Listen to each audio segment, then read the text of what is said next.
കുറഞ്ഞ ചെലവിൽ അത്യാധുനിക ആരോഗ്യ പരിരക്ഷ. MCS hospital. We take care of your health. നിയമസഭാ തെരഞ്ഞെടുപ്പ് മുന്നിൽ കണ്ടുള്ള ഹീനമായ രാഷ്ട്രീയം ഇടതുപക്ഷം അവസാനിപ്പിക്കണമെന്ന് മൂവാറ്റുപുഴ നഗരസഭാ ചെയർപേഴ്സൺ ജോയ്സ് മേരി ആന്റണി. തെരഞ്ഞെടുപ്പ് നാമനിർദ്ദേശ പത്രികയിൽ നൽകിയ വിവരങ്ങൾ യാതൊരു വിധത്തിലുള്ള വ്യാജവിവരവും ഉൾപ്പെടുത്തിയിട്ടില്ലെന്നും പാർട്ടി നേതൃത്വവുമായി ആലോചിച്ച് മറ്റു കാര്യങ്ങൾ തീരുമാനിക്കുമെന്നും ജോയ്സ് മേരി ആന്റണി. നിയമസഭാ തെരഞ്ഞെടുപ്പ് മുന്നിൽ കണ്ടുള്ള ഹീനമായ രാഷ്ട്രീയം ഇടതുപക്ഷം അവസാനിപ്പിക്കണമെന്ന് മൂവാറ്റുപുഴ നഗരസഭാ ചെയർപേഴ്സൺ ജോയ്സ് മേരി ആന്റണി. നിയമപരമായും രാഷ്ട്രീയപരമായും ഉയർന്നിരിക്കുന്ന ആരോപണങ്ങളെ നേരിടുമെന്നും ഇതുവരെ ഇലക്ഷൻ പെറ്റീഷനുമായി ബന്ധപ്പെട്ട ഔദ്യോഗിക നോട്ടീസ് വ്യക്തിപരമായി തനിക്ക് ലഭിച്ചിട്ടില്ലെന്നും ജോയ്സ് മേരി ആന്റണി വാർത്താസമ്മേളനത്തിൽ പറഞ്ഞു. നോട്ടീസിന്റെ ഉള്ളടക്കം എന്താണെന്നറിയാത്തതിനാൽ കോടതിയുടെ പരിഗണനയിലുള്ള വിഷയമായതിനാൽ അതേക്കുറിച്ച് വിശദമായി പ്രതികരിക്കുന്നത് ഉചിതമല്ലെന്നും എന്നാൽ തെരഞ്ഞെടുപ്പ് നാമനിർദ്ദേശ പത്രികയിൽ നൽകിയ വിവരങ്ങളിൽ യാതൊരു വിധത്തിലുള്ള വ്യാജ വിവരവും ഉൾപ്പെടുത്തിയിട്ടില്ലെന്നും പാർട്ടി നേതൃത്വവുമായി ആലോചിച്ച് മറ്റ് കാര്യങ്ങൾ തീരുമാനിക്കുമെന്നും ജോയ്സ് മേരി ആന്റണി പറഞ്ഞു. ഞാൻ ഈ ഒരു ഇലക്ഷൻ കേസിനെ അല്ലെങ്കിൽ ഈ ഒരു ആരോപണത്തെ ഒരു ഇലക്ഷൻ കേസ് എന്നുള്ള രീതിയിൽ മാത്രമേ നോക്കിക്കാണുള്ളൂ. അപ്പം അതിൻ്റെതായ ഒരു സീരിയസ്നെസ് എന്നുള്ള രീതിയിൽ മാത്രമേ ഞാൻ നോക്കിക്കണ്ടിട്ടുള്ളൂ.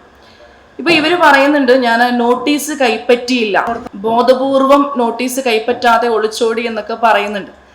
ശരിക്കും നിങ്ങൾക്ക് അറിയാമായിരിക്കും, ഇലക്ഷനോടനുബന്ധിച്ചിട്ട് ആ സമയത്ത് തന്നെ ഞാൻ ലതാ പാലത്തിനടുത്തുള്ള പെട്ര എന്ന് പറയുന്ന അപ്പാർട്ട്മെന്റിലാണ് താമസിച്ചുകൊണ്ടിരുന്നത്. അവിടെ നിന്ന് പുതിയ വാർഡായിട്ടുള്ള SNDP 24-ാം വാർഡിലേക്ക് ഞാൻ താമസം മാറിയിരുന്നു. ഈ അഡ്രസ്സ് ഞാൻ ഒരിടത്തും അപ്ഡേറ്റ് ചെയ്തിട്ടില്ല, അതിനുള്ള ഒരു സാവകാശം എനിക്ക് കിട്ടിയിട്ടില്ല.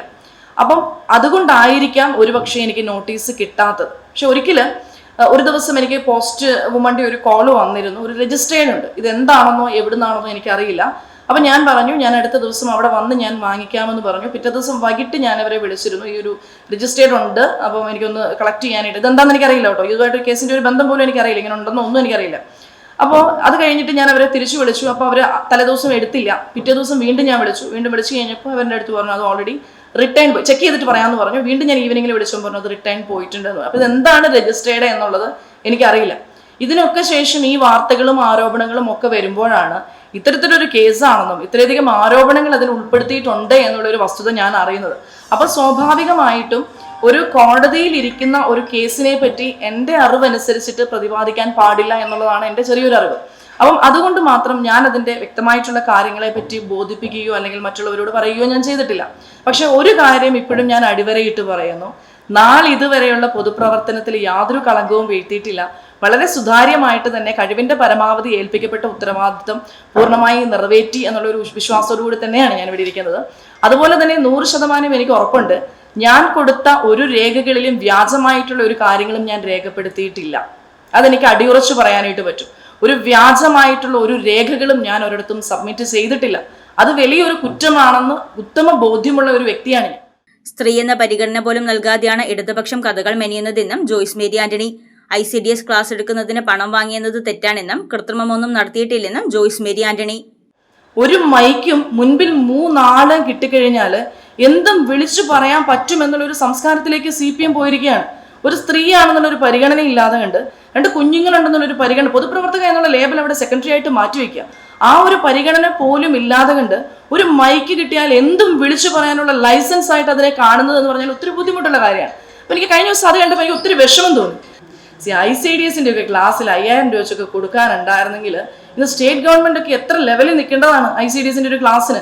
അതിൽ ഒരു വ്യാജ ഡോക്യുമെന്റും കൊടുത്തിട്ടോ ഒരു വ്യാജ രോഗ കൊടുത്തിട്ടോ ഞാൻ ക്ലാസ് എടുത്തിട്ടില്ല. ഞാനൊരു ട്രെയിനറാണ്.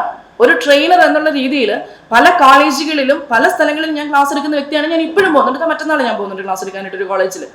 അപ്പോൾ അതിലെന്താണ് തെറ്റുള്ളത്? അതിൽ ഞാൻ ഒരു തരത്തിലുമുള്ള കൃത്രിമത്വം ഞാൻ കാണിച്ചിട്ടില്ല.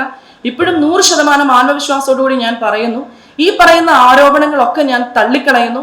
ഒരു പൊതുപ്രവർത്തക എന്നുള്ള നിലയിൽ ഇത്തരത്തിലുള്ള ആരോപണങ്ങൾ ഒരു തരത്തിലും എന്നെ ബാധിക്കില്ല. പക്ഷെ മാനസികമായി എന്നെ തകർത്തത് എൻ്റെ കുടുംബത്തെ ഇതിലേക്ക് വലിച്ചഴിച്ചു. ഒരു സ്ത്രീ എന്നുള്ള മര്യാദ പോലും തരാതെ കണ്ട് മൈക്ക് കെട്ടി എന്ത് തോന്നിവാസവും എന്ത് ആഭാസതരവും വിളിച്ചു പറയാം എന്നുള്ള രീതിയിൽ കഥകൾ മെനഞ്ഞു പറഞ്ഞത് എന്നെ ബുദ്ധിമുട്ടിപ്പിച്ചു. വ്യക്തിപരമായ ആക്രമണങ്ങൾ കൊണ്ട് പിന്തിരിയില്ലെന്നും ജനങ്ങൾ നൽകിയ വിശ്വാസം കാത്തുസൂക്ഷിച്ച് മുന്നോട്ട് പോകുമെന്നും ജോയ്സ് മേരി ആന്റണി പറഞ്ഞു. News desk Muvattupuzha news. Achayans gold 20 വർഷത്തെ പാരമ്പര്യം, 26 ഷോറൂമുകൾ. കോൾ 8590046916.